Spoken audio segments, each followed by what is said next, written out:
ನಮಸ್ಕಾರ ಸ್ನೇಹಿತರೆ, ಇಂದು ನಾವು ಮೆಣಸಿನ ಗಿಡ ಚೆನ್ನಾಗಿ ಬೆಳೆಯಲು ಒಂದು ಸರಳ ನೈಸರ್ಗಿಕ ವಿಧಾನ ನೋಡೋಣ. ಬುಡದಲ್ಲಿ ಮಣ್ಣು ಲೂಸ್ ಮಾಡುವುದು, ಬಾಳೆ ದಿಂಡು ಅಥವಾ ಸಿಪ್ಪೆ ಹಾಕುವುದು, ಬೂದಿ ಹಾಕುವುದು ಮತ್ತು ಒಣ ಎಲೆ ಮುಚ್ಚುವುದು ಹೇಗೆ ಎಂದು ನೋಡೋಣ.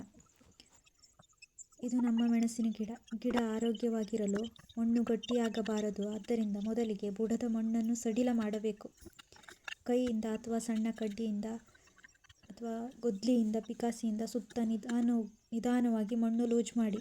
ಜಾಗ್ರತೆ, ಬೇರು ಕತ್ತರಿಸಬೇಡಿ, ಮೇಲಿನ ಮಣ್ಣು ಮಾತ್ರ ಸಡಿಲ ಮಾಡಿ. ಸಣ್ಣ ತುಂಡುಗಳಾಗಿ ಕತ್ತರಿಸಿದ ಬಾಳೆ ದಿಂಡು ಅಥವಾ ಬಾಳೆ ಸಿಪ್ಪೆ ಬುಡದ ಸುತ್ತ ಹಾಕಿ. ಇದು ಗಿಡಕ್ಕೆ ಪೊಟ್ಯಾಷಿಯಂ ಕೊಡುತ್ತದೆ, ಹೂವು ಮತ್ತು ಕಾಯಿ ಬರಲು ಸಹಾಯ ಮಾಡುತ್ತದೆ. ಸ್ವಲ್ಪ ಒಲೆಯ ಬೂದಿಯನ್ನು ಮೇಲಿನಿಂದ ಚೆಲ್ಲಿ. ಹೆಚ್ಚು ಹಾಕಬೇಡಿ, ಒಂದು ಮುಷ್ಟಿ ಸಾಕು. ಇದು ಕೀಟ ಕಡಿಮೆ ಮಾಡುತ್ತದೆ ಮತ್ತು ಪೋಷಕಾಂಶ ಕೊಡುತ್ತದೆ. ಈಗ ಮಣ್ಣು ಮುಚ್ಚಿ. ಬಾಳೆ ದಿಂಡು ಬೂದಿ ಮುಚ್ಚುವಷ್ಟು ಗಿಡಕ್ಕೆ ಬೇಕಾಗುವಷ್ಟು ಮಣ್ಣನ್ನು ಮುಚ್ಚಿ.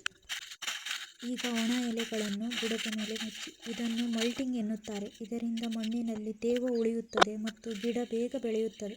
ಇದು ಮೆಣಸಿನ ಗಿಡಕ್ಕೆ ಸರಳ ನೈಸರ್ಗಿಕ ವಿಧಾನ. ಹೀಗೆ ಮಾಡಿದರೆ ಗಿಡ ಆರೋಗ್ಯವಾಗಿರುತ್ತದೆ ಮತ್ತು ಉತ್ತಮ ಕಾಯಿ